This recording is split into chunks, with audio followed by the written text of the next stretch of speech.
Alhamdulillahi ala ni'matil Islam. Tapi kadang-kadang kecintaan dia hanya untuk menyenangkan dirinya, tapi tidak untuk menyelamatkan diri. Padahal kita tahu kesenangan dan keselamatan itu berbeda. Maka bagaimana kita ini yang sudah berumur, mak-mak udah pada tua semua di sini, udah nenek-nenek ya, masya Allah. Nah, sebagian sudah mau punya cucu atau sudah punya cucu.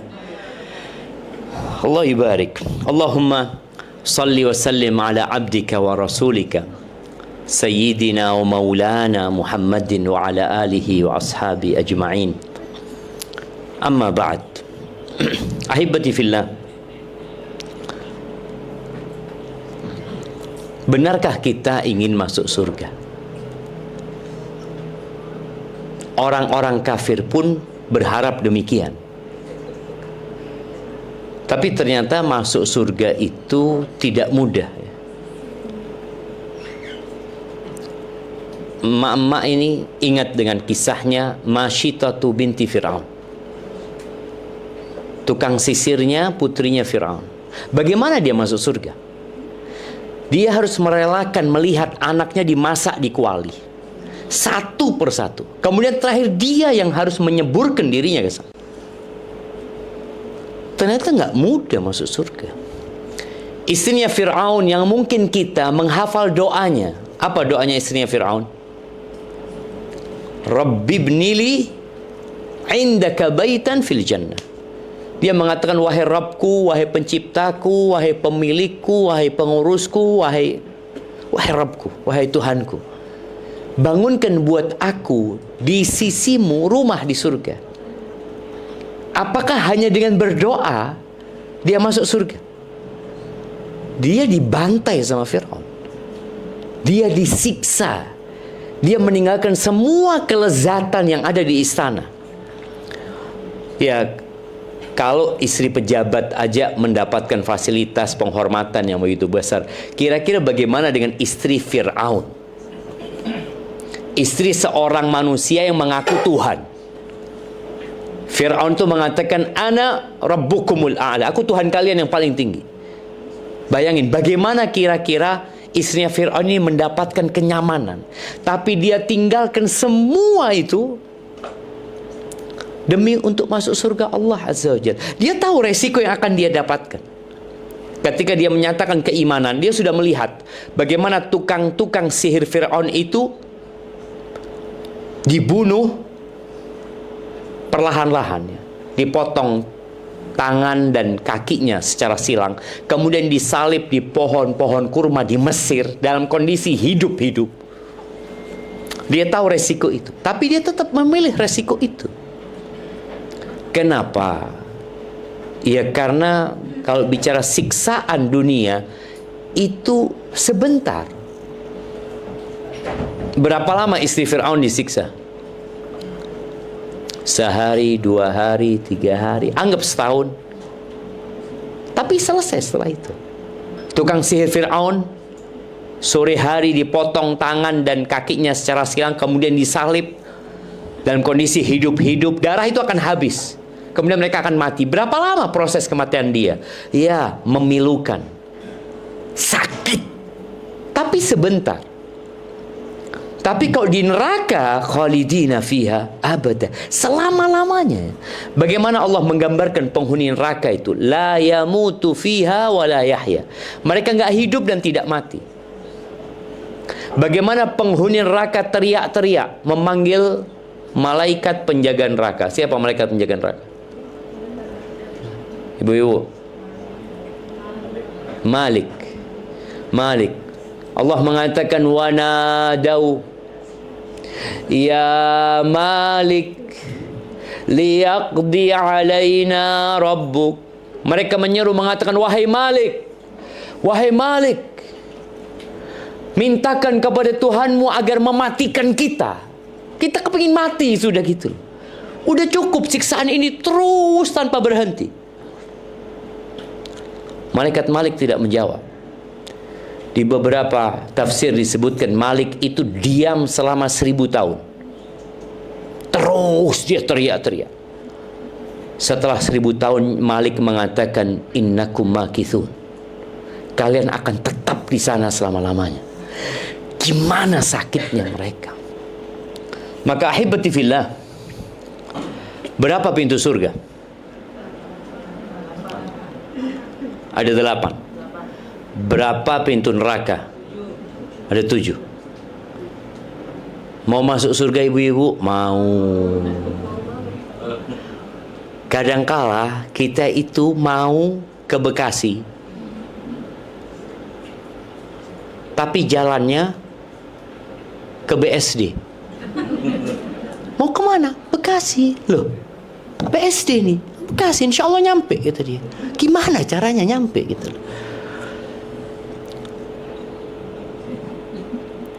Bagi para wanita itu mudah masuk surga. Tapi kenapa perempuan itu banyak di neraka? Kok kontradiktif banget ya? Katanya mudah masuk surga tapi banyak di neraka. Apa kata Nabi sallallahu alaihi wasallam? Idza shallatil mar'atu khamsaha. Apabila wanita itu sholat 5 waktu, nggak pakai qobliyah, nggak pakai ba'diyah, nggak pakai tahajud, nggak pakai duha, nggak ada. Bas sholat 5 waktu. Cukup buat wanita sholat 5 waktu. Wasamat syahraha. Dia puasa di bulan Ramadan saja. Nggak ada 6 hari di bulan Syawal, nggak ketemu puasa Arafah, wala puasa Asyura, wala puasa Senin Kemis, nggak ada, bas cukup puasa Ramadan saja. Yang ketiga apa? Wa ata'at zaujaha. Taat dan patuh buat suami. Ibu-ibu lebih mudah sholat 5 waktu apa taat sama suami? Lebih mudah sholat 5 waktu. Kalau suruh nurut sama suami, aduh suaminya belum soleh Ustaz. Jadi ada aja alasan. Jadi ternyata nurut sama suami ini berat buat wanita. Makanya dia bisa sholat 5 waktu, bahkan ditambahi qobliyah, ba'diyah, bahkan sholat tahajud, Masya Allah, baca Quran. Tapi untuk taat sama suami, tunggu dulu kayaknya gitu. Dipanggil sama suami, jawabnya apa? Labbaik, Masya Allah. Tapi tetap diem di dapur. Panggil sama suami, ta'ali, kata dia. Kesini, kata dia. Tunggulah, nggak ngelihat aku sibuk. Allahu Akbar, ya. Jadi ternyata beratnya perempuan di sini. Taat sama suaminya. Wa hafizat farjaha, dan dia menjaga kehormatan dirinya. Dan sekarang wanita menjaga kehormatan diri semakin berat. Dengan adanya apa? Handphone, adanya sosial media, ya. Dia berhubungan akhirnya tanpa perlu keluar rumah. Dia tetap di rumah. Sampai ada seorang suami, ya. Dia ngomong, istri anak ini kayaknya berhubungan sama orang, Ustaz. Anak tidak tahu dari mana, Bang. Ada perubahan sikap dari dia, kata dia. Akhirnya Ustaz, anak pasang CCTV. Karena suaminya kerjanya masang CCTV. Jadi dia pasang CCTV di tempat yang istri anak nggak tahu, Ustaz. Ternyata betul, Ustaz. Betul, Ustaz. Berat ternyata. Kadang-kadang perempuan mengatakan, Ustaz, anak tidak mendapatkan perhatian dari suami. Anak tidak mendapatkan kasih sayang dari suami. Memang ada ibu-ibu suami yang kaku, ya. Nggak pernah ngomong aku cinta kepadamu, yang ada hak dan kewajiban saja. Fulus, halah. Sudah ya, cukup, sudah. Anak pernah bertemu dengan 2 istri jenderal, ya, ketika haji. Dia haji sama suaminya. Dia datang ke anak. Ustaz, kata dia. Dia nggak manggil Ustaz, manggilnya Syafiq dia. Karena anak masih mahasiswa waktu itu, masih mahasiswa. Masih mahasiswa, belum jadi Ustaz. Masih jadi mutawif, ya, dampingin jemaah haji. Dia panggil Syafiq. Dia ngomong, tolong kasih tahu suami-suami kita itu, kata dia. Kita itu bukan hanya butuh fulus, kita butuh perhatian. Betul ibu-ibu? Betul. Nah, tapi kalau nggak dapat perhatian, apakah kemudian boleh cari perhatian di luar? Nggak boleh. Makanya wanita yang kering dari perhatian, ada satu orang yang memperhatikan dia, seneng banget. Umpamanya dia keluar rumah, ya Allah, tetangga ngomong, ya Allah mbak kok tambah cantik ya. Suaminya nggak pernah ngomong cantik. Dia dapat omongan itu, ya Allah ternyata aku ini cantik ya. Padahal bohong tetangganya. Astagfirullahaladzim. Makanya di sini Nabi alaihissalatu wasallam mengatakan dia taat dan patuh kepada suaminya, kemudian dia menjaga kehormatan dirinya. Apa yang akan terjadi dengan perempuan ini? Cukup dengan 4 amalan, bayangin ya. Qila laha udkhulil jannah. Akan dikatakan kepada perempuan ini, silahkan kau masuk surga. Min ayyi abwabil jannati syi'ti. Dari pintu surga yang mana saja. Bayangkan, dia boleh masuk dari pintu Ar-Rayyan. Padahal pintu Rayyan ini khusus buat yang ahli puasa. Dia puasa Ramadan doang padahal. Dia boleh masuk dari pintu jihad. Padahal dia nggak ikut jihad. Dia boleh masuk dari pintu haji. Padahal dia mungkin belum pernah berangkat haji. Artinya subhanallah, betapa mudahnya. Tapi prakteknya berat. Makanya ketika Nabi SAW mengatakan uritun nar, ditampakkan kepada aku neraka ya. Fa idza aktsaru ahlihan nisa. Ternyata kebanyakan penghuni neraka itu wanita. Ketika Nabi SAW menyampaikan ini, beliau ingin para wanita sadar letak kelemahan mereka di mana. Para laki-laki ini nggak banyak bapak-bapak ya. Para laki-laki ini diperintahkan untuk memaklumi kekurangan wanita. Diperintahkan oleh Allah untuk memaklumi kekurangan wanita. Tapi bukan berarti para wanita boleh hidup dengan kekurangan itu, enggak. Hendaklah dia memperbaiki dirinya. Maka ketika Nabi SAW menyampaikan itu, salah seorang wanita mengatakan, walima ya Rasulullah. Kenapa ya Rasulullah? Apa sebabnya kebanyakan wanita di neraka? Apa sebabnya? Kata Nabi SAW, yakfurna al-ashir wa yakfurna al-ihsan. Wanita itu kufur sama pasangan hidup. Dia nggak pandai berterima kasih. Ibu-ibu bisa rasakan ya. Ibu-ibu punya sifat yang melupakan kebaikan dan ingat dengan kesalahan. Pernah disakiti sama suami, itu biasanya nggak dilupakan. Ingat bang, 2 tahun yang lalu bang, yang mana lagi? Jadi terus 10 tahun yang lalu pun dia ingat gitu. Dan nanti akan ada pemicu yang membuat dia memuntahkan semua itu jam. Sampai pernah dengar cerita seorang lelaki yang menceraikan suaminya gara-gara 1 kaleng Pepsi. Menceraikan istrinya, seorang suami yang menceraikan istrinya gara-gara 1 kaleng Pepsi. Ya kita jangan minum Pepsi ya. Ini cerita dulu sebelum kejadian mereka menyerang Gaza ya. Istrinya telepon, bang jangan lupa ya belikan Pepsi. Kan di Arab itu Pepsi Masya Allah ya. Kata suaminya, absyiri, tenang. Pulang kerja suaminya masuk ke supermarket, dia belanja 2 kantong besar jemaah. Subhanallah, dia lupa Pepsi. Dia beli roti, beli ini, beli macam-macam kebutuhan rumah tangga.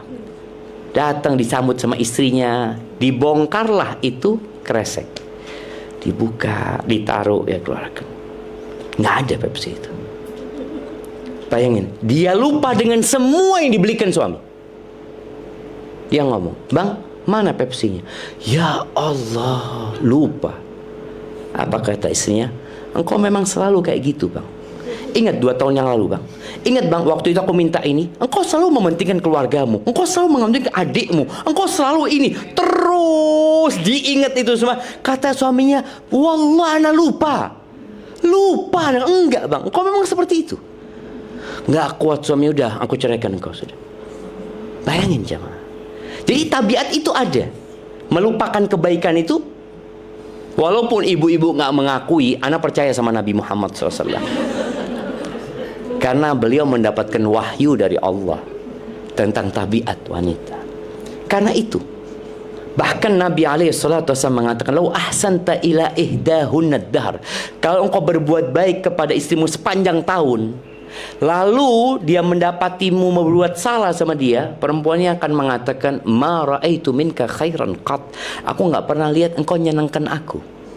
Aku nggak pernah lihat engkau berbuat baik sedikit pun, kata istrinya. Dan ternyata benar sifat ini. Ya, kalau nggak diperbaiki itu akan tetap ada. Bukan berarti nggak bisa diperbaiki tabiat itu ya. Tabiat itu bisa diarahkan. Pernah kejadian di Andalusia, kita tahu 800 tahun umat Islam ada di Andalusia. Waktu itu sering terjadi perang antara kerajaan Islam. Salah satu raja itu punya permaisuri yang cantik sekali. Istrinya raja ini melihat anak-anak kampung itu main lumpur, jemaah. Dia melihat, ya Allah seneng banget, kata dia. Dia ngomong sama suaminya, "Aku kepingin main lumpur," kata dia. Kata suaminya, "Siap." Dia perintahkan bala tentaranya untuk bikin kolam lumpur dari coklat, karena dia cinta sama istrinya. Akhirnya istrinya mandi coklat, seakan-akan lumpur kan, sampai selesai. Ya, dunia berputar. Sang raja dikalahkan oleh raja yang lain, kemudian dia jadi rakyat jelata. Suatu hari ketika mereka sedang, ya mungkin pergi ke satu tempat meninggalkan kerajaannya, sepertinya rajanya ini bukan raja lagi, sudah mantan raja ini menyakiti hati istrinya. Apa kata istrinya? "Bang, aku nggak pernah lihat engkau berbuat baik kepadaku." Kata suaminya, "Hari aku bikinkan engkau lumpur, wala yaumal wahal." Hari itu pun kau nggak berbuat baik sama aku. Kata suami, "Ya Allah, benar kata Nabi SAW." Itu ada sifat itu. Jadi tolong diperbaikin gitu loh. Sebenarnya kalau bicara sholat tadi mudah, bicara puasa mudah. Tapi kalau sudah urusannya interaksi sama suami, kadangkala sang istri melihat suamiku punya banyak kekurangan. Dia ini, dia itu. Kenapa kau nggak ingat dengan kebaikan dia? Itu masalah para wanita. Dan ada satu lagi sifat yang menyebabkan dia masuk neraka. Wa yukthirna la'an. Banyak memaki. Perempuan itu kalau sakit hati kadang-kala lisannya pedas. Pedas sama suami, pedas sama anak-anak kadang-kala. Sampai ada sebagian anak-anak tuh nggak suka sama emaknya. Yang emak nggak suka sama anaknya.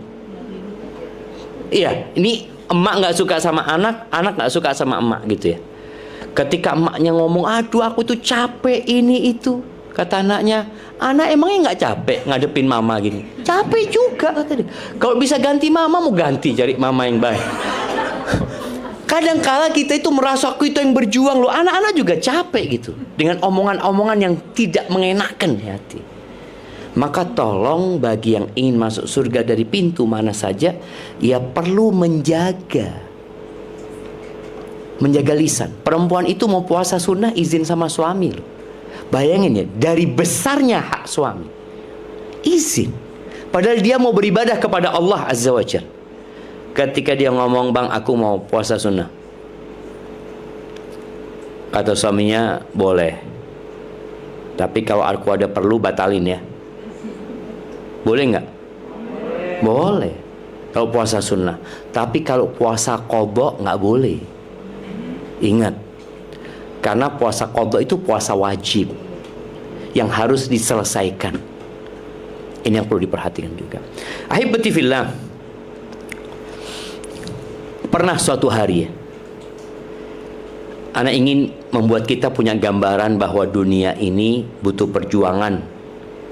Perjuangan itu membutuhkan pengorbanan. Dan kebanyakan pengorbanan wanita ini pengorbanan perasaan sebenarnya. Perasaan. Dia mendapati suami lebih mengutamakan orang tuanya. Dia mendapati suami lebih baik sama saudara-saudaranya. Adalah. Padahal dia nggak dizolimin sebenarnya. Tapi itu jadi ujian perasaan buat dia. Abu Musa al-Ash'ari radhiyallahu ta'ala anhu, sebagaimana diriwayatkan oleh Imam al-Hakim ya. Pernah suatu hari Nabi SAW itu berkunjung ke satu daerah, singgah di rumahnya orang Badui. Di rumah orang Badui itu dimuliakan ya sebagai seorang tamu, dijamu ini dan itu. Dan subhanallah, Rasulullah SAW itu adalah orang yang kalau ada orang berbuat baik, beliau berusaha untuk membalas kebaikannya. Kan memang seperti itu syariatnya. Man sana'a ilaikum ma'rufan, barang siapa yang berbuat baik di antara kalian, maka balaslah kebaikan dia. Kalau nggak bisa balas, maka ucapkan jazakumullah khairan. Waalaikumsalam, ahlan wa sahlan. Mohon maaf ini kita mulai duluan ini. Ya, dorong dikit.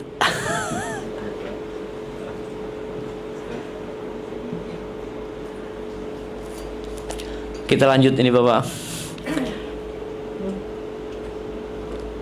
Ketika Nabi SAW sudah selesai dijamu, Nabi mengatakan kepada Badui ini, "Idza ataitil Madinah fa'tini." Kalau engkau singgah ke kota Madinah, engkau jumpain aku ya. Nabi ingin membalas kebaikan dia. Akhirnya suatu hari datang nih orang Badui ke kota Madinah. Dia singgah di tempat Rasul sallallahu alaihi wasallam. Ketika sampai rumah Nabi SAW, dijamu sama Nabi SAW, lalu Nabi mengatakan kepada Badui ini, "Salni, engkau mau minta apa sama aku?" Hanya kalau kemarin kan ya Nabi nggak bisa ngasih gitu kan, di kampungnya dia. Sekarang engkau mau minta apa sama aku? Apa kata Badui ini? Dia mengatakan, "Naqah arkabuha wa a'nuzun yahlibuha ahli." Kata dia, aku minta seekor onta betina yang sebagai tunggangan. Tidak semua onta bisa ditunggangi. Onta yang bisa ditunggangi itu onta yang mahal. Bahkan dalam 100 ekor onta belum tentu ada satu yang bisa jadi tunggangan yang bagus. Artinya mahal yang dia minta. Dan dia minta beberapa ekor kambing yang susunya bisa diperes untuk keluargaku. Menurut bapak-bapak, ibu-ibu, permintaan orang ini besar apa kecil? Besar sekali dia minta itu. Lalu Nabi SAW menghadap kepada para sahabatnya. Beliau mengatakan, "Ayajizu ahadukum an yakuna mithla ajuzi bani Israel." Apa nggak bisa kalian ini menjadi seperti wanita tua dari kalangan Bani Israel? Ada cerita wanita yang sudah tua renta. Para sahabat nggak tahu. Wa ma ajuzu Bani Israel ya Rasulullah. Apa cerita wanita tua itu, kata dia. Nabi bercerita alaihissalatu wassalam, ketika Nabi Musa alaihissalam hendak meninggalkan Mesir, hijrah ya, bersama Bani Israel, berangkat di malam hari, kesasar jemaah, salah jalan. Maka Nabi Musa bertanya kepada kaumnya, kenapa kita kok bisa salah jalan? Ada jalannya sudah biasa dilewatin, tahu-tahu jalan itu hilang.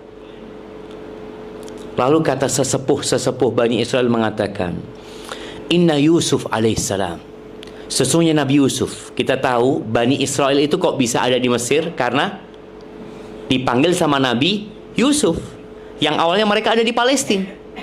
Dipanggillah ke Mesir sama Nabi Yusuf, bapaknya Nabi Yakub, walaupun nanti Nabi Yakub balik ya, tapi saudara-saudara Nabi Yusuf balik ke Mesir. Disitulah kenapa anak turunan Bani Israel banyak di Mesir. Nabi Yusuf yang bawa mereka. Maka sesepuh ini mengatakan, kita dapat cerita dulu bahwa Nabi Yusuf pernah berwasiat, kalian jangan tinggalkan Mesir kecuali bawa jasadku. Apa kata Nabi Musa? Waman yadri qabra Yusuf. Siapa yang tahu sama kuburannya Nabi Yusuf? Ini cerita lama sudah. Siapa yang tahu dengan kuburannya Nabi Yusuf? Kata sesepuh itu nggak ada, kecuali satu perempuan tua. Hanya dia yang tahu dan dia nggak mau ngasih tahu orang lain. Akhirnya Nabi Musa alaihissalam ngirim orang untuk memanggil wanita tua itu. Sebagai seorang nabi, beliau mengatakan kepada wanita tua ini, Dullini ala qabri Yusuf. Tunjukkan kepada aku kuburan Nabi Yusuf. Apa kata wanita tua ini? Hatta tu'tiani hukmi. Iya, tapi ada syarat aku. Keinginanku engkau penuhi, baru aku tunjukin. Kata Nabi Musa alaihissalam, wa ma hukmuki? Apa syaratmu, kata dia. Apa kata wanita tua ini? Akunu ma'aka fil jannah. Aku bersamamu di surga. Engkau jaminkan itu, aku tunjukin kuburan Nabi Yusuf. Itu tadi orang Badui minta onta, minta beberapa ekor kambing. Perempuan tua ini mengatakan, akunu ma'aka fil jannah. Aku bersamamu di surga. Dia tahu, perempuan tua ini tahu, kalaupun dia kepingin kembali muda, minta umpamanya aku kepingin kembali muda, aku kepingin harta, semua bakal ditinggalkan. Nggak ada yang abadi di muka bumi ini. Artinya kalau bicara kesenangan, apa kesenangan yang abadi? Nggak ada. Orang senang dapat mobil baru, berapa lama dia senang? Sebulan? Habis gitu biasa aja. Orang senang dapat rumah, Masya Allah, besar rumahnya, bagus, ada kolam renangnya, ini tuh macam. Berapa lama dia senang? Bentar. Dan semua kesenangan dunia dibalut dengan kesusahan. Ya, semua merasakan. Hampir semua punya penyakit. Apalagi yang sudah tua-tua, yang sendi-sendinya sakit, punggungnya sakit, ini aduh penyakit semuanya sudah. Dia kepingin berada di tempat yang gak sembarangan, di tempat yang tidak ada rumah sakit, di tempat yang tidak ada apotek, di tempat yang tidak ada toilet di sana.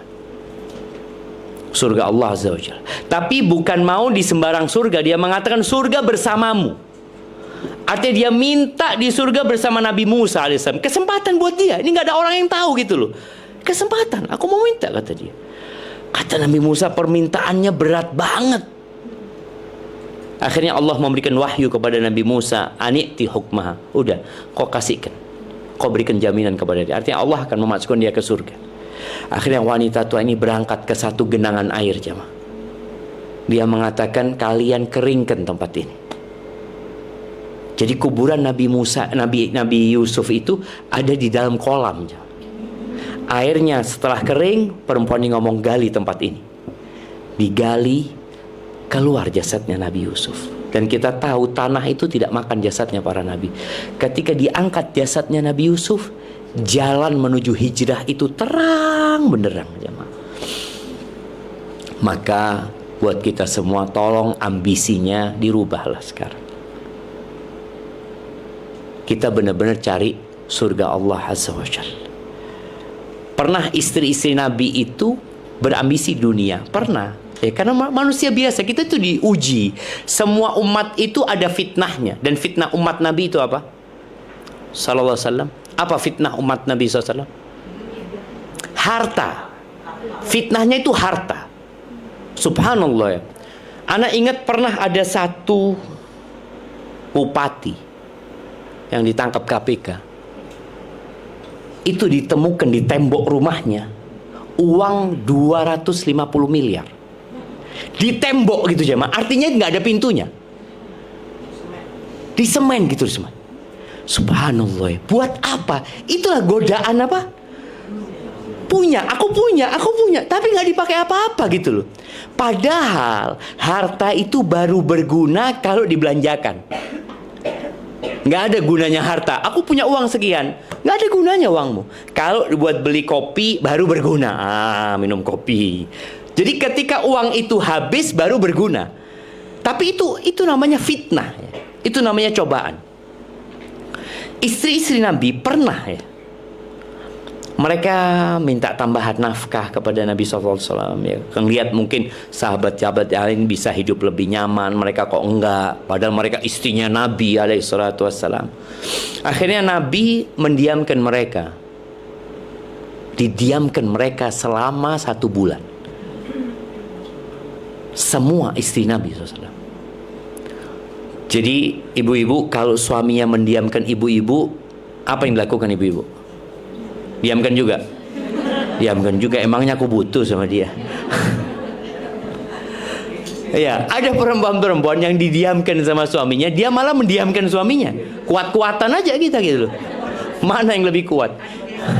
Adu gengsi. Subhanallah, Nabi SAW mendiamkan istrinya 1 bulan. Beliau nggak tidur di rumah. Beliau tidur di kebun. Di kebun itu ada satu rumah kecil, beliau tidur di sana. Itu tahun ke-9 Hijriah. Bayangin ya, istri-istri Nabi ini mendampingi Nabi sudah hampir 8 tahun, hampir 9 tahun. Tapi namanya perempuan, ya kecintaan kepada dunia ya tetap gitu loh. Tinggal bagaimana kita mengontrol kecintaan itu. Setelah 1 bulan, berita di kota Madinah tersebar bahwa Nabi Muhammad SAW menceraikan istri-istrinya. Ya gimana sebulan gak pulang ke rumah istri? Sampai Umar datang kepada Nabi SAW. Ya Rasulullah, apakah engkau menceraikan istri-istrimu? Kata Nabi, la, kata dia. Umar mengatakan Allahu Akbar, kata dia. Ternyata berita itu gak benar gitu loh. Berita itu hoak ya. Akhirnya Nabi SAW dapat wahyu untuk memberikan pilihan kepada istri-istri. Mau bersamaku, ya ikut aturanku. Kalau engkau cari dunia, ya udah, tafadhol, aku akan ceraikan kalian. Turun firman Allah di surat Al-Ahzab, nanti dibaca ibu. Di surat Al-Ahzab ayat 28-29. Ini supaya bicara tadi, kita mau masuk surga, kita mau berada di pintu surga, tapi jalan kita kadang-kala kan neraka. Allah mengatakan kepada Nabi SAW, ya ayyuhan nabi, perintah dari Allah, wahai Nabi, qul li azwajika, katakan kepada istri-istrimu, sampaikan ini kepada istri-istri. Bagian perintah dari Allah langsung kepada Nabi SAW untuk menyampaikan kepada istri-istrinya. Apa perintahnya? Katakan kepada mereka, in kuntunna turidnal hayatad dunya wa zinataha. Kalau ambisi kalian adalah kehidupan dunia, kemewahan dunia, kenikmatan dunia, fata'alaina, kemari kalian semua. Umatti'kun, aku kasih harta. Mau dikasih pesangon sama Nabi SAW. Mut'ah namanya. Wa usarrihkunna sarahan jamila. Dan aku akan ceraikan kalian semuanya dengan perceraian yang baik-baik. Sudah bisa baik-baik kita. Tapi kalau bareng nggak mungkin, karena beda tujuan. Wa in kuntunna turidnallaha wa rasulahu wad daral akhirah. Tapi kalau keinginan kalian masuk surga, kalian menginginkan Allah, bagaimana Allah ridha, maka di sini hiduplah mencari keridhaan Allah. Kalau yang kalian inginkan adalah keridhaan Allah, kalian yang inginkan adalah keridhaan Rasul SAW dan kehidupan akhirat, ya kita lanjutkan.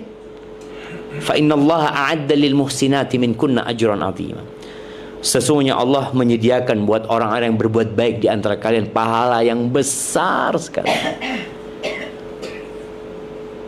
Maka bicara ketaatan kepada suami lagi, bicara bagaimana bisa masuk surga dari pintu mana saja, itu kembali kepada ambisi kita sebenarnya. Perbanyak sedekah. Karena Nabi SAW memerintahkan kepada para wanita itu tasaddaqna, kalian bersedekah. Sedekah ini salah satu sarana menyelamatkan kita dari api neraka. Banyak wanita sedekah, tapi pakai fulusnya suami. Engkau sedekah dengan fulusmu. Bagaimana wanita-wanita itu membuka antingnya, dilemparkan ke Bilal. Dibuka gelangnya, dilemparkan ke Bilal. Kalungnya dia buka, dia lemparkan ke Bilal.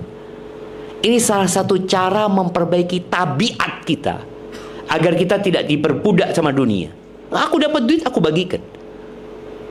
Itu mungkin yang perlu dilakukan. Kemudian yang terakhir, sebelum kita masuk sesi tanya jawab ya, kita masuk ke 10 awal Dzulhijjah. Hari-hari terbaik sepanjang tahun. Amalan terbaik di 10 awal Dzulhijjah ini apa? Apa jemaah? Apa? Haji. Haji.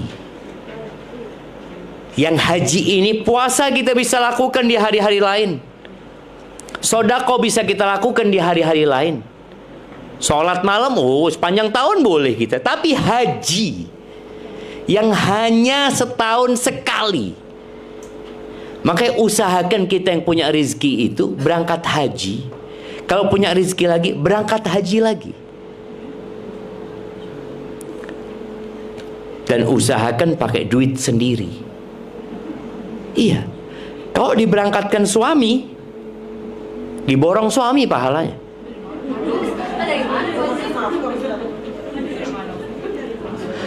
Kalau dapat dikasih suami duit, tabung. Nanti ngomong sama suami, aku mau berangkat haji. Artinya dikasih suami itu, dia tabung, jadi milik dia kan. Tapi kalau diberangkatkan sama suami, yang bayar kan suami semuanya. Kapan berangkat pakai duit sendiri? Terus terang anak punya istri kepingin berangkat haji, anak ngomong bayar, mana? Iya, dia ambilkan, iya bang, dia jual ini, dia bantu bang. Anak ngomong, supaya dia berangkat, aku berangkat haji sendiri. Pahalanya buat aku. Nabi SAW ketika hijrah, ketika Nabi hijrah SAW, itu ditawarin sama Abu Bakar, naik ontanya Abu Bakar. Apa kata Nabi SAW? Bisaman, bayar aku. Kata Abu Bakar, iya. Karena nggak ingin Nabi SAW pahala perjalanannya diberikan kepada siapa? Abu Bakar gitu loh. Jadi kita itu kalau ada proyek kebaikan jangan diserahkan ke orang lain. Enggak, aku sendiri. Ketika Nabi SAW sampai kota Madinah, Nabi mau bangun masjid, Masjid Nabawi itu. Nabi tanya, tanah ini punya siapa? Tanah tempat ontanya duduk gitu. Katanya punya 2 anak yatim, fulan wa fulan. Mana walinya? Dipanggil walinya. Kata Nabi SAW, thaminuni. Berapa harganya? Kata dia. Kata mereka, kita tidak minta harganya kecuali kepada Allah Azza wa Jalla. Kata Nabi SAW, enggak. Berapa harganya? Nabi bayar jemaah. Karena Nabi ingin pahala itu sampai hari ini Nabi dapat.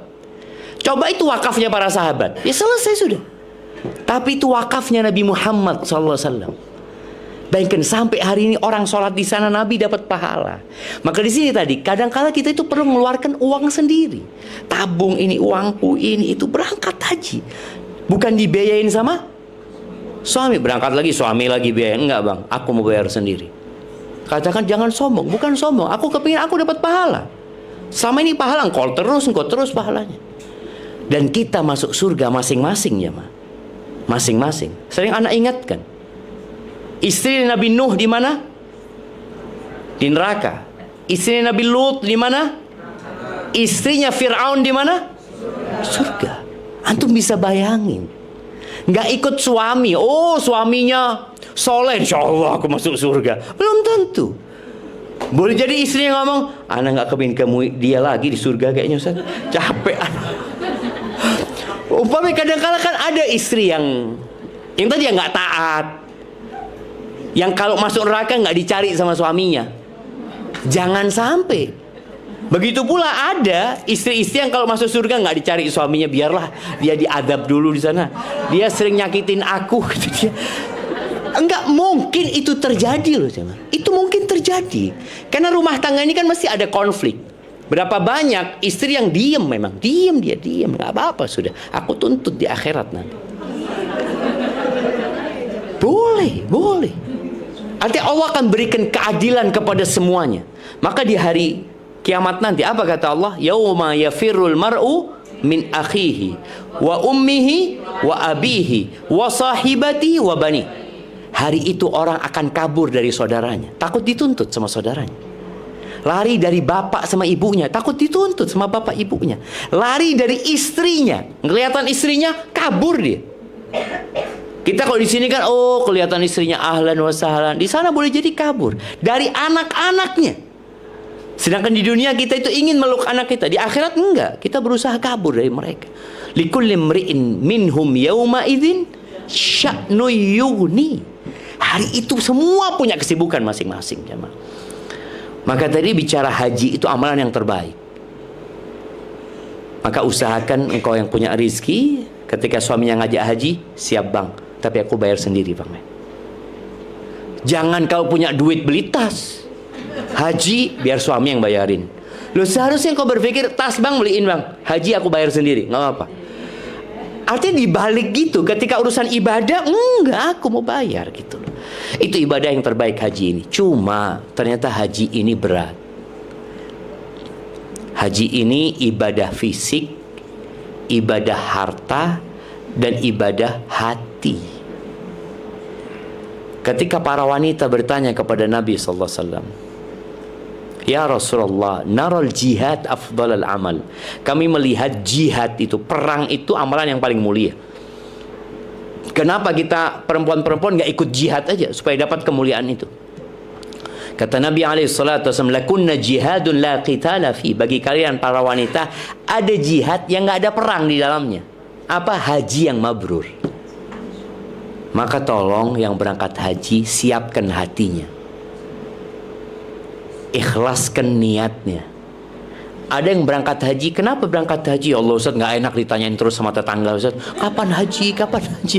Kan ada orang berangkat haji itu karena nggak enak gitu loh. Masya, fulusnya banyak belum berangkat haji. Ke Eropa berangkat, haji enggak. Akhirnya dia berangkat haji gara-gara nggak enak sama tetangga. Jadi akhirnya pulang haji enak dia. Udah haji, oh, alhamdulillah sudah haji. Hanya untuk memberikan jawaban itu, nggak diterima sama Allah SWT. Maka niatkan lillahi ta'ala. Engkau benar-benar berangkat karena Allah Subhanahu wa ta'ala. Ketika engkau mengatakan labbaik Allahumma labbaik, kita mengatakan aku datang memenuhi panggilanmu ya Allah. Benar kita mengatakan itu, nggak bohong. Ada orang yang bohong. Dia sebenarnya datang memenuhi panggilan diri dia sendiri. Berapa banyak orang yang berangkat haji supaya dapat gelar H. Iya, Ana bertemu loh dengan orang-orang yang terus terang.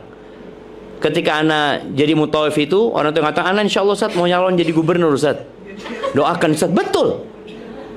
Supaya dia pulang itu, di flyer itu bisa ada hanya. Dan dia lakukan itu. Tapi nggak jadi dia. Dia nggak jadi. Yang satu ingin jadi wali kota, apa. Jadi intinya, ada orang yang nggak ikhlas lillahi ta'ala. Jangan sampai udah keluar duit banyak, udah capek ninggalkan keluarga, ninggalkan pekerjaan, di sana lelah, pulang nggak dapat pahala haji. Maka usahakan kalau memang ada niat-niat selain itu, sebelum berangkat kita bertobat kepada Allah SWT. Dan yang mau berangkat haji jangan lupa minta maaf. Kenapa? Taubat itu ada 3 syaratnya. Yang pertama apa? Menyesali. Yang kedua, meninggalkan dosa itu. Yang ketiga, bertekad untuk tidak mengulangi. Kalau ada hubungan sama manusia, minta maaf, minta dihalalkan. Kita kadang-kala punya dosa waktu SMA. Pernah dulu makan gorengan, makan 3 bayar 2. Umpamanya jemaah, kita mungkin sudah lupa loh. Tapi Allah ingat jemaah. Dan itu nggak bisa diampuni. Karena urusannya sama manusia.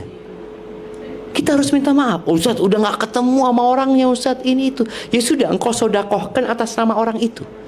Ya Allah, ini sodakoh buat fulan ya Allah. Ana pernah, nanti engkau akan ditagih hari kiamat. Tapi paling tidak sudah ada yang untuk bayar dia. Seperti itu. Dan kemudian nanti ketika berhaji perbanyak zikrullah ya. Karena terus terang Ana lihat jemaah haji itu banyak yang nggak belajar. Padahal di Indonesia sudah dikasih manasik, bimbingan manasik haji. Tapi sampai sana, aduh apa katanya ustadz sudah. Apa katanya ustadz. Makanya ustadznya di mobil talbiyah labbaik Allahumma labbaik. Talbiyah jamaahnya di bus. Ustadznya tidur, tidur juga semuanya. Karena dia pikir haji ini ada pemimpinnya. Padahal haji ini nggak seperti sholat yang ada imamnya. Nggak ada imamnya haji itu. Masing-masing. Berangkatnya bareng-bareng tapi ibadahnya masing-masing gitu loh. Yang paling baik, yang paling banyak zikirnya. Kadang-kala orang naik pesawat mau haji, sibuk main game, nonton film. Ana ngomong, ya Allah, engkau mau haji, doanya musafir mustajab, engkau berangkat haji lagi. Udah tinggalkan semua dosa, tinggalkan hal-hal yang mubah yang hanya akan mengurangi fadilah dengan memperbanyak ketaatan kepada Allah. Dan ingat jamaah semua, kita berada di 10 awal Dzulhijjah ya. Di hari-hari paling besar sepanjang tahun. Masya Allah. Perbanyak ibadah, perbanyak zikir ya. Dan di antara ibadah harta yang paling mulia berkorban. Ya, kepala keluarga berkorban satu cukup untuk satu keluarga. Tapi setiap keluarga mau berkorban masing-masing, yaitu ibadah mereka masing-masing. Puasa jangan lupa tanggal 1 sampai tanggal 9. Nah, puncaknya tanggal 9 puasa Arafah. Suaminya dikasih tahu. Karena kalau ada suami yang nggak tahu puasa kecuali Ramadan, ada, nggak pernah puasa sunnah, maka sampaikan, bang, engkau kan banyak dosanya bang. Ya jangan gitu ngasih tahu suami gitu kan. Memang kan puasa Arafah ini puasa yang ngampuni dosa 2 tahun. Tapi ngomongnya jangan ngomong kau banyak dosanya, dia malah nggak puasa gitu loh. Sampaikan fadilah puasa Arafah dengan harapan dia mengamalkan puasa itu. Barakallahu fiik. Mungkin kita masuk ke sesi tanya jawab. Tafadhali. Naam. Atau pakai ini aja? Iya, pakai apa? Pakai itu nggak apa-apa.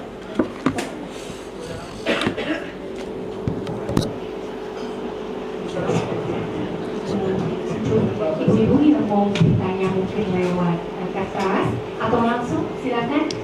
Ya, kalau bisa yang sesuai dengan materi ya Ibu. Baik.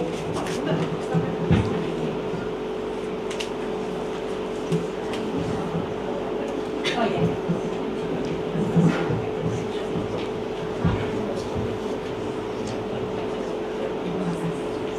Terima kasih Pak Ustaz. Nah, kayaknya perlu didekatkan mic-nya supaya terdengar.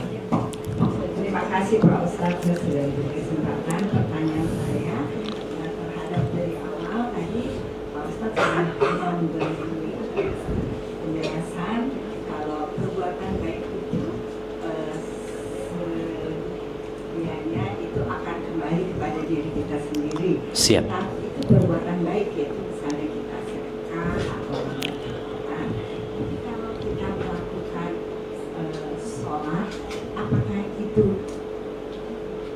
mendapat hidayah langsung dari Allah atau apa sama untuk diri kita juga sendiri? Masya Allah.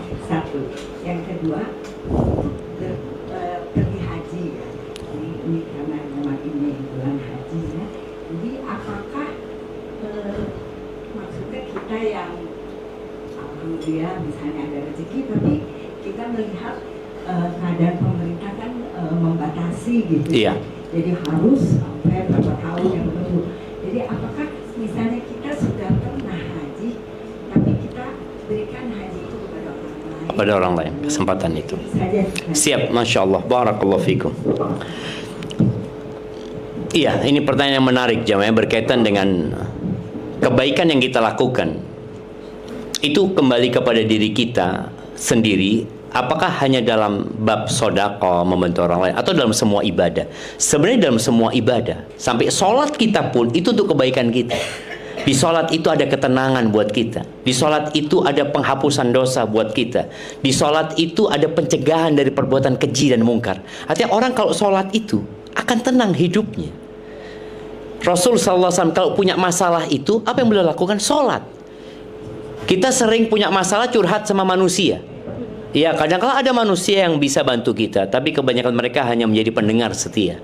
Di sholat itu kita mengatakan Allahu Akbar. Ketika sujud kita mengatakan Subhana Rabbiyal A'la wa bihamdi.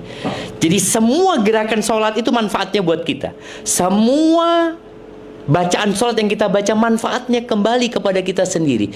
Karena sejatinya Allah nggak butuh dengan ibadah kita. Allah nggak butuh kita sholat. Allah nggak butuh kita berangkat haji. Bahkan kata Allah, in takfuru antum wa man fil ardi jami'an. Kalau kalian semua kafir dan seluruh penduduk bumi ini kafir, fa innallaha laghaniyun hamid. Sesungguhnya Allah itu maha terpuji dan maha kaya. Jadi semua ibadah kita tanamkan di diri kita. Allah nggak butuh dengan ibadah kita. Kita yang sedang butuh dengan ibadah kita itu sendiri. Untuk dunia dan akhirat. Jadi semua manfaat ibadah itu bukan hanya buat akhirat, tapi buat dunia kita juga. Sedekah bikin berkah di hidup kita. Salat tadi bikin hidayah, bikin petunjuk dari Allah buat kita. Itu yang pertama. Kalau yang kedua, haji. Karena haji ini ngantri sekarang. Apakah orang yang berangkat haji cukup sekali saja berangkat haji dan tidak perlu mengulangi?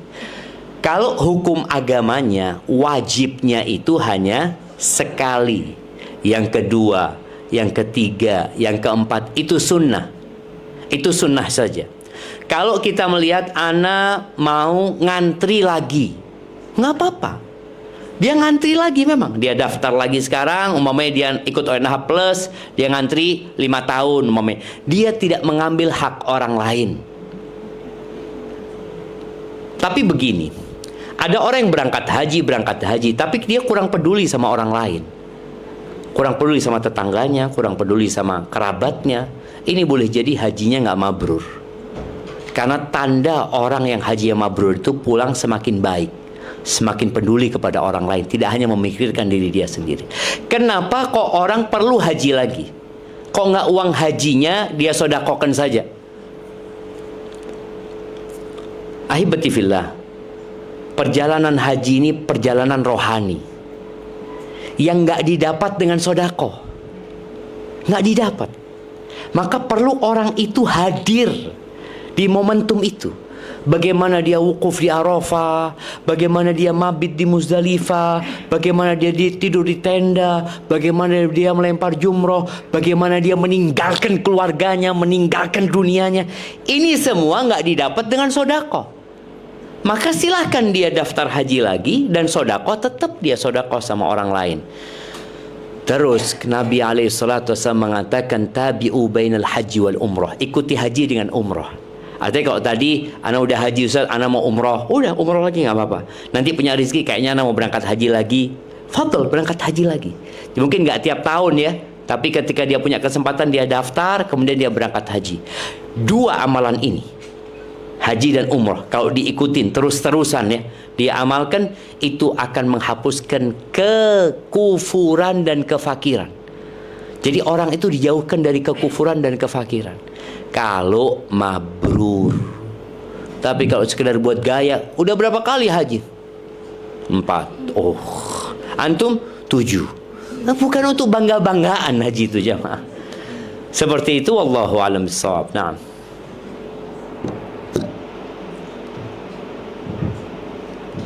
Assalamualaikum warahmatullahi wabarakatuh. Waalaikumsalam warahmatullahi wabarakatuh. Izin bertanya Pak Ustaz mengenai istri solehah yang bisa masuk surga dari manapun seperti janji Allah. Bagaimana kalau kami pernah kufur pada suami dan kami bertobat, apakah masih punya peluang untuk mendapatkan surga dari pintu manapun yang kita mau? Terima kasih Pak Ustaz. Suami masih ada apa udah meninggal? Masih ada. Oh, aman kok masih. Kalau sudah mati ini yang berat minta maafnya aja. Jadi semua berbuat salah dalam kehidupan ini sama. Semuanya tanpa terkecuali. Nabi SAW mengatakan kullu bani Adam khata. Semua anak Adam itu melakukan kesalahan. Sampai kesalahan pertama yang buat siapa? Ya Nabi Adam. Nabi Adam. Jadi semua melakukan kesalahan. Wa khairul khatta'in at-tawwabun. Dan sebaik-baiknya orang yang melakukan kesalahan adalah yang bertaubat. Maka ketika pernah kufur sama suami, pernah nyakitin hati suami, ya saatnya minta maaf sama suami. Tapi kadang-kadang perempuan ini kalau suruh minta maaf, ya Allah, bulet jemaah. Akhirnya suami yang minta, ya aku yang minta maaf sudah seperti itu kan. Karena dia demi menjaga keharmonisan dalam rumah tangga. Jadi minta maaf ini berat buat wanita. Dan Nabi SAW mengatakan, ala adullukum binisaikum min ahlil jannah. Kalian mau nggak aku kasih tahu istri-istri kalian calon penghuni surga? Kata para sahabat, bala ya Rasulullah. Siapa? Kullu wadudin walud. Dia adalah wanita yang penyayang dan banyak anaknya. Artinya wanita ingin punya anak lagi, gitu lah. Dan capek punya anaknya. Enak banget tuh satu suami, Ustaz. Ya, itulah perbedaannya. Di dunia wanita itu dimuliakan 3 kali sama Allah, di atasnya laki-laki. Bayangin, anak, kata Nabi SAW, siapa orang yang paling berhak mendapatkan kebaktianku? Ibumu. Kemudian ibumu. Kemudian ibumu. Karena memang bapak tidak merasakan yang dirasakan ibu. Ada 3 hal yang tidak dirasakan bapak. Hamil, bapak nggak ikut hamil. Melahirkan, bapak nggak ikut, nyiapin duit doang. Kadang-kadang utang sama mertua juga. Yang ketiga, menyusui, nggak dilakukan. Ini semua pahalanya diborong sama ibu-ibu. Maka nggak perlu ibu-ibu itu iri sama suaminya. Enggak. Karena pahala itu ya buat ibu-ibu ini yang akan mendapatkannya. Dia adalah wanita yang penyayang, yang banyak anaknya. Artinya kalau suaminya ngomong, yuk kita bikin lagi yuk, bismillah lah. Ana ceritakan di Bondoso ada ustadz anaknya berapa? 28 dari satu istri. Bayangin kalau istrinya 2, 28 kali 2 46.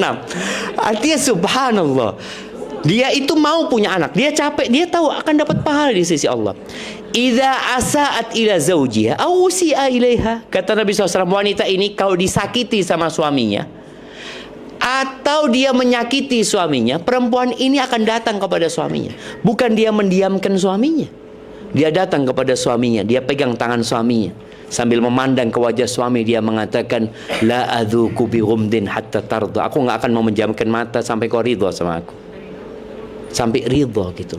Maka istri punya kesempatan minta maaf, datang kepada suaminya, aku minta maaf ya, kalau ada cerita-cerita lama yang suami ingat, sampaikan, aku pernah nyakitimu pada waktu itu, aku pernah berkata seperti ini, aku minta maaf seperti itu, maafkan aku ya, jangan kau tuntut aku di akhirat. Minta sama suami, karena jamaah di akhirat itu orang semua butuh pahala. Maka dia berpikir, siapa yang bisa aku gugat, dia akan cari kesempatan itu. Makanya anak bisa menggugat bapaknya, oh ini bapakku pernah mukul aku dulu tanpa aku punya kesalahan umpamanya. Oh, mungkin itu terjadi, gugat-menggugat itu artinya semua kezaliman yang dilakukan itu akan ada perhitungannya di sisi Allah Azza wa Jalla. Wallahu a'lam bishawab. Naam. Bismillah. Apa Ustaz? Saya juga mau bertanya Ustaz. Nah, Bagaimana kiat-kiat untuk bisa menjadi istri penghuni surga Firdaus Ustaz? Syukur jazakallahu khairan. yang tadi dikaji itu udah. Tapi perlu ditambah, artinya kalau mintanya surga Firdaus ini, iya, ada kriteria khusus ya. Surga itu ada 100 tingkatan. Yang paling tinggi itu surga Firdaus. Nabi alaihissalatu mengatakan, idza sa'altumullaha al-jannah, kalau kalian meminta surga kepada Allah, mintalah surga Firdaus. Jadi bukan minta yang sembarangan. Jadi jangan pernah kepingin, aku nggak apa-apa lah masuk surga di pelataran aja, jangan. Nah, biasanya orang yang kayak gitu masuknya ke neraka. Na'udzubillah min dzalik ya. Kita tahulah ketika kita sekolah, kalau anak-anak yang ngomong, yang penting anak lulus, biasanya nggak lulus. Tapi kalau dia mengatakan anak mau juara 1, turun jadi juara 2, jadi juara 3, karena dia ingin yang maksimal gitu. Tapi kalau yang ingin minimal, yang ditakutkan, turun. Maka mintalah Firdaus. Jadi berdoa, Allahumma inni as'alukal firdausal a'la. Yang kedua, sholat yang 5 waktu ditambahi dengan sholat sunnah. Jangan cuma yang 5 waktu. Karena ketika Rabi'ah, salah satu sahabat Nabi SAW, dia dikasih kesempatan untuk minta sama Nabi SAW. Kata Rabi'ah, as'aluka murafaqataka fil jannah. Aku minta dapat menemanimu di surga. Kata Nabi SAW, kalau gitu engkau bantu aku dengan banyak sujud. Artinya suruh perbanyak sholat. Jadi jangan hanya mencukupkan dengan yang wajib. Jadi ada standar, wajib itu standar. Artinya orang melakukan kewajiban ya insya Allah masuk surga. Meninggalkan yang haram insya Allah masuk surga dia. Tapi surga yang standar. Kenapa ada amalan sunnah? Kenapa ada sholat qobliyah, ba'diyah? Kenapa ada puasa sunnah? Inilah untuk naik derajatnya, naik lagi. Seperti itu. Jadi perlu memperbanyak ibadah-ibadah sunnah ketika ini masuk ke surga Firdaus. Lalu yang terakhir, Nabi SAW mengatakan, inna min ahabbikum ilayya wa aqrabikum minni majlisan yaumal qiyamah ahasinakum akhlaqan. Kata Nabi SAW, termasuk orang yang paling dekat duduknya sama aku pada hari kiamat. Orang yang paling aku cintai dan dekat duduknya sama aku pada hari kiamat. Artinya di mana? Di surga Firdaus. Nabi SAW. Siapa mereka? Ahasinakum akhlaqan. Yang paling baik akhlaknya di antara kalian. Maka perbaiki akhlak. Akhlak sama Allah, akhlak sama suami, akhlak sama binatang. Ada seorang wanita yang masuk surga gara-gara kucing kan? Masuk surga gara-gara anjing. Masuk neraka gara-gara kucing. Itu kucing dia kurung, dia nggak kasih makan, dia juga nggak lepas, akhirnya mati kelaparan kucing itu. Masuk neraka wanita ini. Jadi tadi akhlaknya diperbaikin. Insya Allah kalau akhlaknya baik, masuk surga. Ya semoga kita masuk surga tanpa hisab, tanpa azab jamaah ya. Barakallahu fiik. Nah. Masih ada satu pertanyaan lagi. Bismillahirrahmanirrahim. Assalamualaikum warahmatullahi wabarakatuh. Waalaikumsalam warahmatullahi wabarakatuh. Izin bertanya Ustaz, Tafadhol. ini ada beberapa pertanyaan sering kepada saya. Afdalnya berkurban itu apakah dengan kambing atau dengan domba? Itu yang pertama Ustaz. Kemudian ketika berkurban dengan sapi, apakah memang harus 7 orang gitu? Siap. Masya Allah, barakallahu fiik. Iya, berkaitan dengan berkorban dengan kambing atau domba, wallahu a'lam bishawab, yang terbaik di antara keduanya. Artinya, kalau domba itu beratnya 100 kilo, domba itu indah, bertanduk, bulunya bagus. Jadi semakin berharga, itu semakin baik di sisi Allah Azza wa Jalla. Kadang-kadang kita korban yang murah-murah kan, yang penting kan sah. Enggak, ini yang ditanyakan mana yang terbaik. Boleh jadi domba lebih baik daripada kambing. Dari sisi memang Rasul SAW yang beliau sembelih pada waktu itu adalah domba. Kemudian yang disembelih sama Nabi Ibrahim juga domba. Jadi itu akan jadi lebih utama. Tapi kalau mamanya ternyata kambingnya ini lebih bagus dari sisi bodinya, tanduknya ya indah, apalagi kambing kontes mamanya, itu kan kadang-kala mahal jemaah. Dia semakin indah kita korbankan, semoga semakin diterima oleh Allah Azza wa Jalla. Yang diterima sama Allah sebenarnya bukan dagingnya, bukan bagusnya, tapi ketakwaannya di sisi Allah Azza wa Jalla. Kalau bicara sapi, apakah harus 7 orang? Begini, urutannya kurban itu yang paling pertama adalah 1 ekor onta. Ini menurut jumhur ulama ya. 1 ekor onta untuk sendirian. Kemudian 1 ekor sapi untuk sendirian.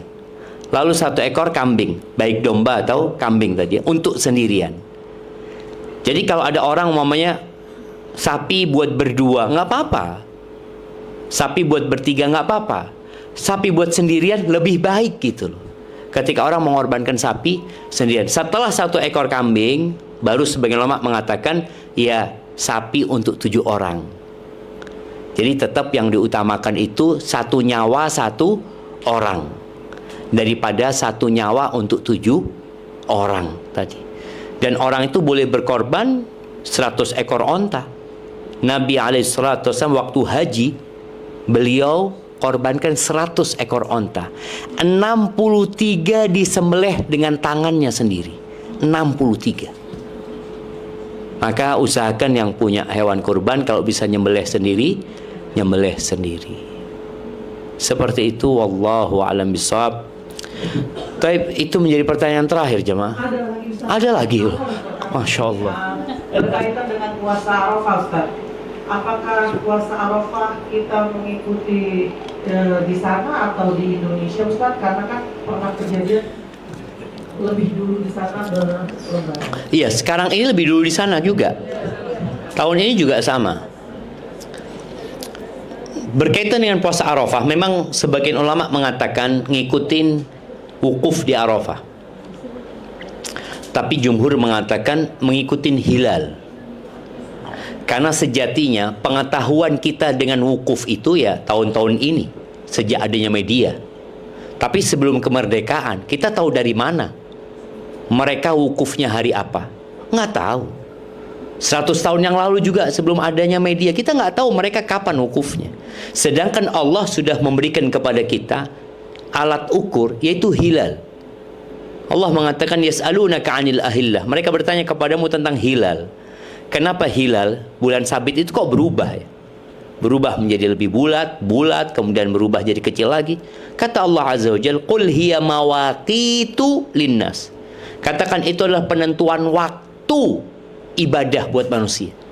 Wal hajj, dan ibadah haji. Jadi yang menjadi tolak ukur adalah hilal ya. Walaupun sekali lagi ada ulama yang berpendapat ikut wukuf di Arafah. Tapi ya kalau ikut wukuf di Arafah berarti baru bisa dipraktekkan ketika ada media. Sebelum ada media kita kan nggak pernah tahu kapan mereka wukuf. Dan tahun ini kita itu bisa puasa ketika mereka wukuf, dan kemudian kita puasa tanggal 9 Indonesia. Kan mereka wukufnya insya Allah hari Ahad, mereka wukuf ya. Kita berarti kan hari Ahad puasa, hari Senin puasa. Kita bisa puasa 2 hari, dan kita boleh puasa dari tanggal 1 sampai tanggal 9 juga jemaah. Ahad, Sabtu. Lebarannya mereka Ahad berarti. Iya, kita lebarannya Senin. Nah, berarti kita aman. Kita bisa puasa Sabtu, Ahad. Atau kita mau puasa hari Kamis, Jumat, Sabtu, Ahad. Dan usahakan ya kita puasa Arafah ini. Hadza wallahu a'lam bissawab. Naam.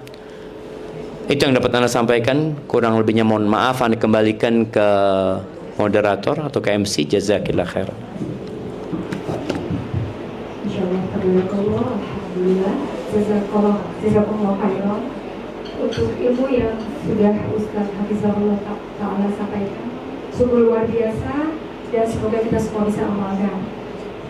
Baiklah, atas nama tuan rumah Sahibul Bait, Ibu Mia Lodwi, mengucapkan jazakumullah khairan atas kedatangan tamu-tamu undangan semua.